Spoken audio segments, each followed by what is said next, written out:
Здравствуйте, друзья! Зима– это время, когда садоводы могут хоть немного отдохнуть от своих забот, а заодно и проанализировать свои ошибки и достижения. К сожалению, большинство высокодекоративных растений требуют к себе особого внимания и знаний. Но все, как опытные, так и начинающие растениеводы, мечтают видеть свой участок в самом лучшем виде. Желательно при этом еще как можно меньше тратить свои силы и время по уходу за садом. В этом нас очень выручают неприхотливые многолетние культуры, с которыми меньше всего хлопот. А выглядят они ничем не хуже многих дорогостоящих и редких декоративных капризуль. В моем списке малоуходных красавчиков чуть ли не первое место занимают цветущие почвопокровники. Это флокс шеловидный и многолетняя гвоздика. Растения зимостойкие, правда не любят расти в низинах и подтопляемых местах. С годами очень эффектно разрастаются густым ковром, образуя красивые поляны из листвы и цветов. У почвопокровной гвоздики листья удлиненные, сизо-зеленой окраски. В период цветения распускаются небольшие ароматные цветы. Очень эффектная махровая форма. У шеловидного флокса соцветия могут быть разной окраски. Уход за этими многолетниками минимальный. Все, что потребуется, это в конце цветения срезать отцветшие цветоносы. Если куртины сильно разрослись, их очень легко поделить и отсадить. К эффектным и малоуходным почвопокровникам относятся абриета и камнеломка теневая. Это низкорослые, вечно зеленые растения, которые отлично зимуют в садах средней полосы, выдерживая без укрытия морозы до -29 градусов. Очень красиво цветут. Из абриеты получаются сплошные ковры из многочисленных цветов синего, фиолетового, розового, белого, красного или другого цвета. Растения приспосабливаются даже к скудной почве и не требуют своевременного полива. Еще более неприхотливой считается аюга или живучка. Из этого почвопокровника получаются симпатичные бордюры и обрамления клумб. Чтобы живучка не расползалась, ее можно сразу высадить под бордюрную ленту. Среди этого многолетника есть разные сорта с темной, вариегатной листвой и колосовидными соцветиями. Если вы хотите всего за пару сезонов закрыть пустующие участки в солнечном цветнике или на альпийской горке, обратите внимание на ясколку войлочную и чабрец или тимьян. С такими растениями справится каждый. У ясколки красивые не только многочисленные белые цветочки, но и ее мелкая серебристая листва. Разрастается она невысокими густыми подушками высотой до 30 сантиметров. Вечнозеленый чабрец выглядит декоративно с ранней весны до поздней осени. Это засухоустойчивый, красивый и полезный многолетник. Его добавляют в разные блюда или в чай. Сейчас уже выведено много его декоративных форм с пестрой, варигатной и золотистой листвой. Соцветия тоже бывают разной окраски. Растение отлично разрастается даже на бедном известково-песчаном грунте и в особом уходе, а также своевременном поливе не нуждается. Обратите внимание на такой малоуходный и весьма симпатичный почвопокровник, как котула щетинисто-волосистая. Со временем он образует эффектное покрытие из серебристо-зеленой листвы.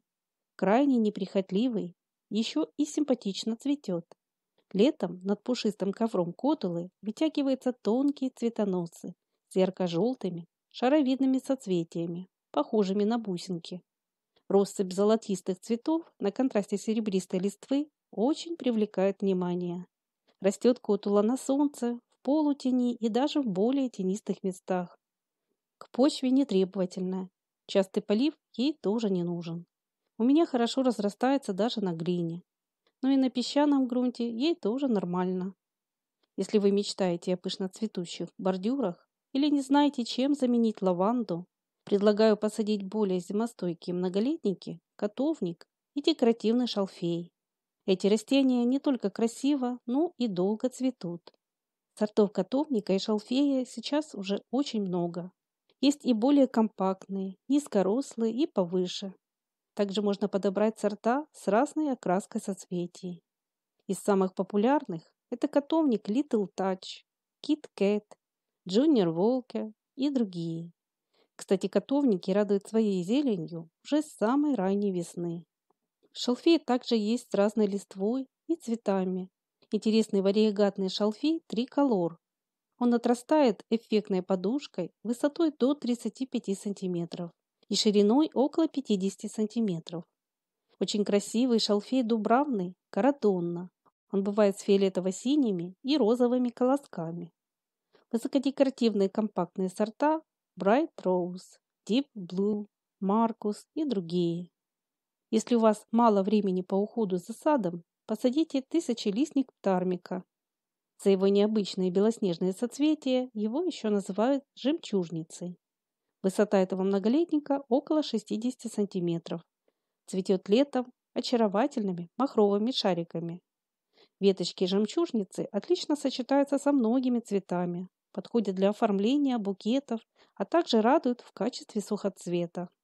Тысячелистник хорошо растет на солнечных участках и переносит засуху. Цветет продолжительно почти все лето. Ценителям малоуходной красоты можно посоветовать разные сорта и виды садовой герани многолетней. Среди этого многолетника есть почвопокровные и более высокие кустообразные формы. Высота кроны, листья и окраска цветов отличаются. Интересная махровая герань гималайская. Очень украшает сад даже в небольшом притенении сорта с яркими цветами, как розанна, Blue Blood, балерина и другие. Герань кроваво-красная наращивает густые подушковидные кустики. Может служить неприхотливым почвопокровником. Из этого вида создают пышные бордюры и сплошные покрытия высотой около 20 сантиметров. Растение способно расти на одном месте без деления не менее 15 лет. Радует розовыми цветками и пестрой ажурной листвой, которая с похолоданиями приобретает всевозможные багряные оттенки. Для участков при тенении подойдут такие неприхотливые многолетники, как аквилегии и примулы. Многие относят эти цветы к культурам с коротким циклом цветения. Но после обрезки отцветших цветоносов аквилегия зацветает повторно. Не так обильно, но все равно привлекательно. Среди примул также есть повторно цветущие виды. Вторая волна наступает летом или осенью. Украсить тенистый сад смогут кустики серебристой, крупнолистной брунеры и разные сортовые гехеры.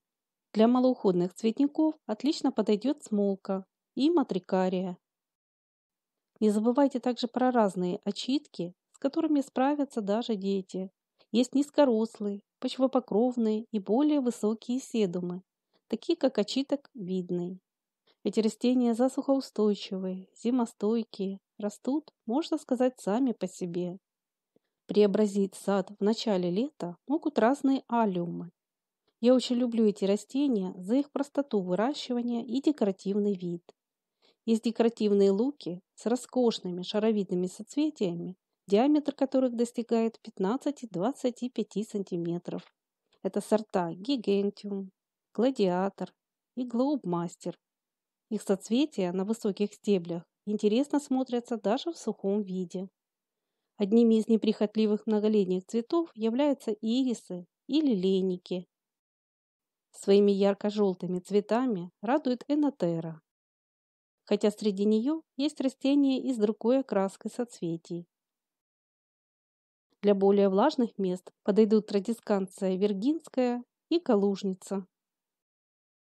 Отлично переносит подтопление и способен расти даже непосредственно в воде дербенник иволистный или плакун-трава. К таким растениям относятся почвопокровная хаутюния с яркой листвой и купальница. Обратите внимание на такие неприхотливые цветы, как гравилат и анимона японская.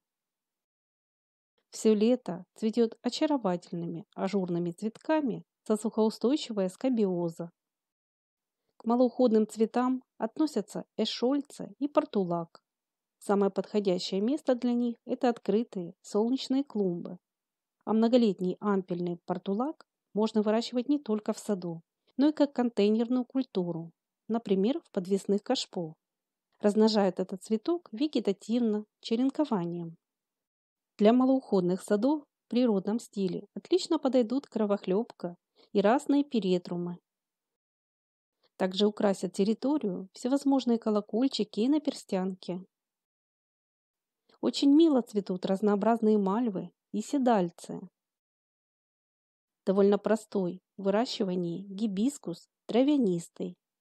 Его огромные яркие цветы, которые могут быть размером с тарелку, преобразят любой уголок сада. На зиму стебли срезают и укрывают слоем опавшей листвы. Растение эффектное, довольно высокорослое, хорошо размножается делением куста. В период цветения пройти мимо гибискуса невозможно, чтобы не остановиться и полюбоваться его крупными цветами. Он очаровывает своими размерами и красочным видом. И таких красиво цветущих и легких в уходе многолетних культур можно еще перечислять очень долго. Я буду всем благодарна, кто поделится своими вариантами в комментариях. Не забывайте также подписываться на наш канал.